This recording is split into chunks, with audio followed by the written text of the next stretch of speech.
Hello, welcome. Thank you so much for being here. My name is Sabrina with the blog Health Fast Home, where I share housecraft, food from scratch recipes, and slow living. Today, I'm stocking our freezer with from scratch food that will promote health and healing during the postpartum season that, Lord willing, will take place for me in the coming weeks. I'm starting with preparing some bags of pre-chopped kale that will be easy to grab and throw into a soup with the base of the rich bone broth that we'll be making later in the video. First, to de-stem the kale, I'm using one hand to grab the base of the stem and the opposite hand to grab the leaves. Then I'm pulling both arms in opposite directions so that one hand will have only the stem while the other holds only the leaves.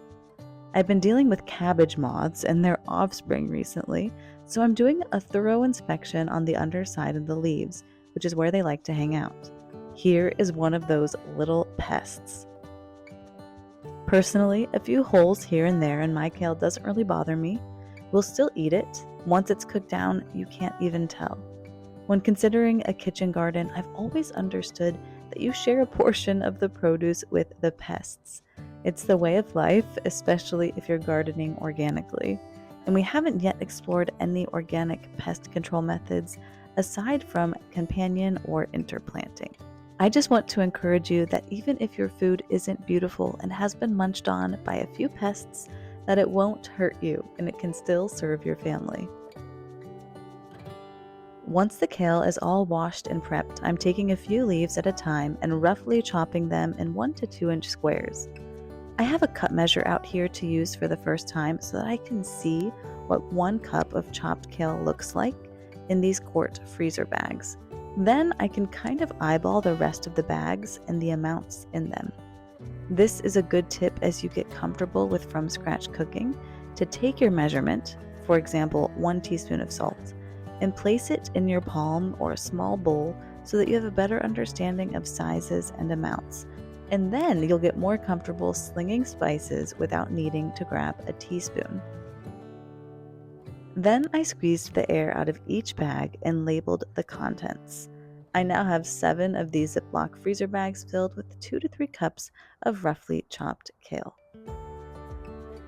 And these will be so easy to just grab out of the freezer and add to whatever soups we're making.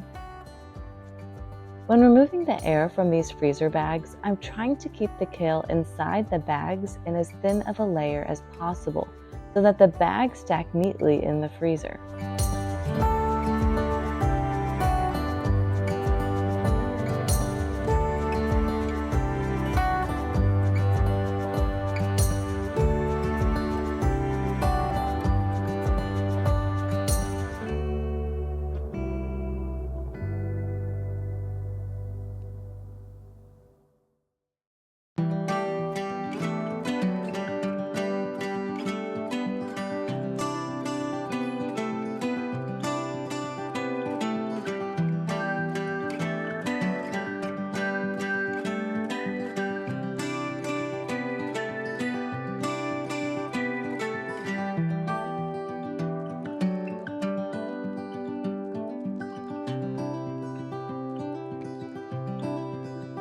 Our next postpartum preparation is meatloaf. We are making 3 meatloafs today. 2 will go into the freezer and 1 we'll eat for dinner tonight. We're starting with cubing some older sourdough sandwich bread to make breadcrumbs. I showed a more in-depth tutorial in this video in the corner, but all you need to do is cube your bits of bread or biscuits or bagels and crisp them in the oven at 350 Fahrenheit for 20 to 30 minutes. Then add the croutons to a blender or food processor in batches and pulse until crumbly.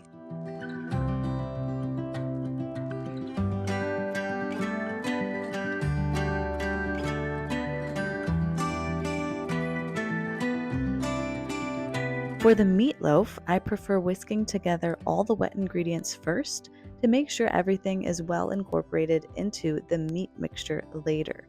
So for a double batch of meatloaf, we are starting with 3 eggs, 6 tablespoons of ketchup, and 3 tablespoons of stone ground mustard.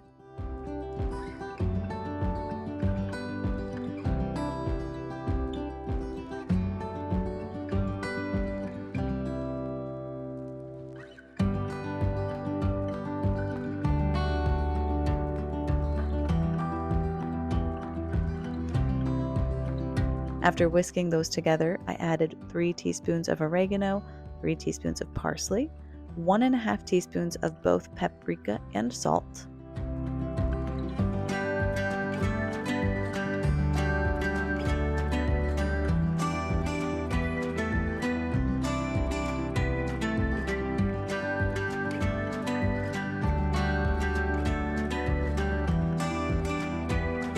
After adding those to the wet mixture, I mixed in 2 cups of our homemade breadcrumbs.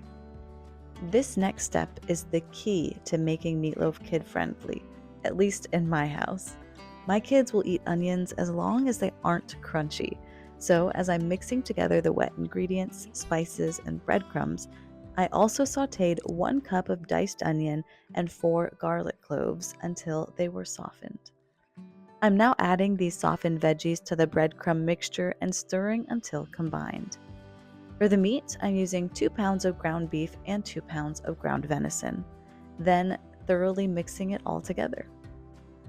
I have this distinct memory from my childhood of helping my mom mix meatloaf together in this giant, shiny metal mixing bowl, and I had a blast with it. So you can definitely incorporate the kids into helping whip this up if you have the time.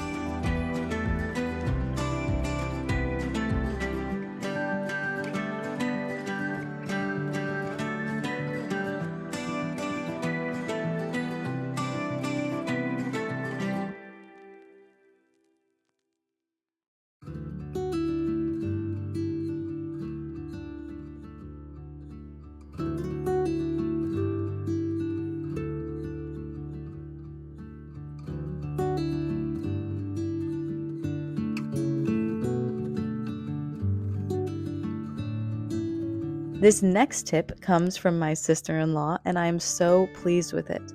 So I had to share it.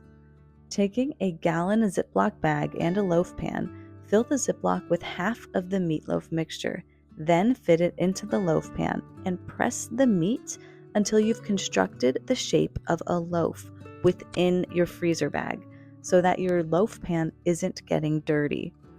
Then remove the excess air. Now you have the perfect shape without the mess, and when it comes time to bake this, you can place that meatloaf directly into the matching pan.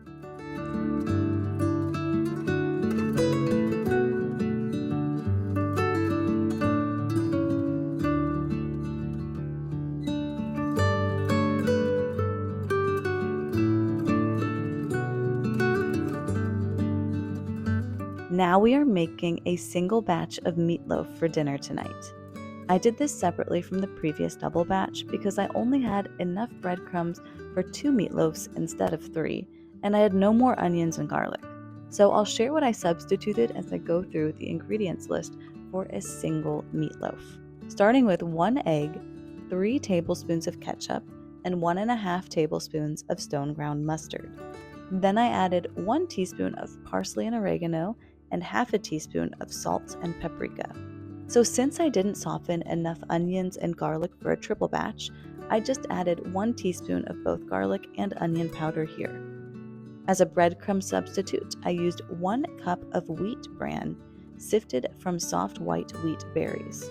And for the meat, we did another 50-50 of ground beef and ground venison, 1 pound of each. After forming the meat to the loaf pan, I baked it at 400 degrees Fahrenheit for 30 to 40 minutes, checking throughout to make sure internal temp was 165 Fahrenheit. Topping it with the ketchup and spiced brown sugar mixture with 10 minutes left on the timer. We were starving and hosting Bible study this day, so I didn't get a chance for any footage of the complete meal. Just know that it was delicious. Our final preparation for postpartum is a giant batch of chicken bone broth. I'm using my water bath canner here and filling it with 3 frozen chicken carcasses and filtered water until the chickens are completely submerged. This postpartum, I'm focusing on slowly reintroducing heavier foods into my diet, so I'm planning on starting off with soups. Even though it'll be full summer by the time baby is born, I want to gently reintroduce foods this time around. These chicken carcasses are simply from whole roast chicken dinners, So there may be some salt, pepper, and onion powder on the skins, but I prefer to not season the broth until I use it to make a soup. I love roasting an entire chicken for dinner, and I would definitely recommend it to you if it's not a regular meal in your rotation. It comes together easily with some roasted veggies and mashed potatoes, and the leftovers are incredibly versatile. Lately, we've been making the leftovers into chicken salad, which is fabulous with fresh veggies from the garden. For the broth, I like to bring the liquid to a strong simmer and let it roll while covered for up to 24 hours. I started this pot in the late afternoon, turned it off overnight, and let it cook until right after lunch the following day. Here you can see how much the bones and cartilage and skin have broken down. The broth is a beautiful color. If you're worried that you might have cooked off too much liquid, don't hesitate to pour another quart or two of filtered water into the broth. I added an extra quart to this pot.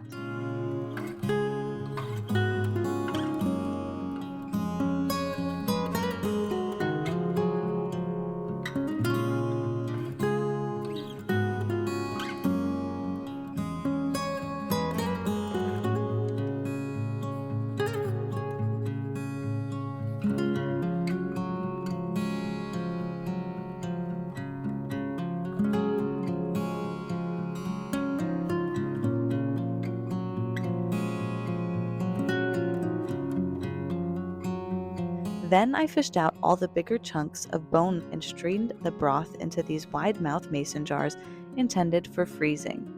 These jars hold 3 cups of bone broth each, and all that broth fit into 9 of these jars.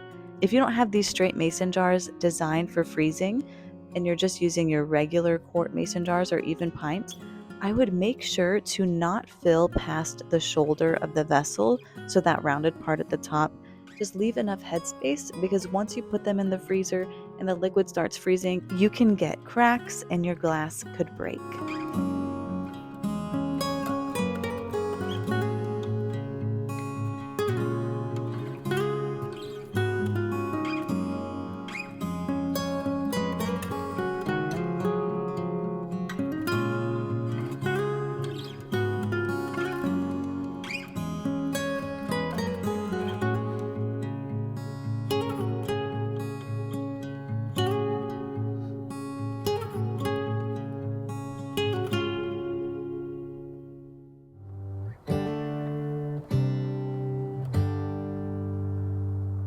Thanks for watching. What are your staple freezer meals? Please share them in the comments.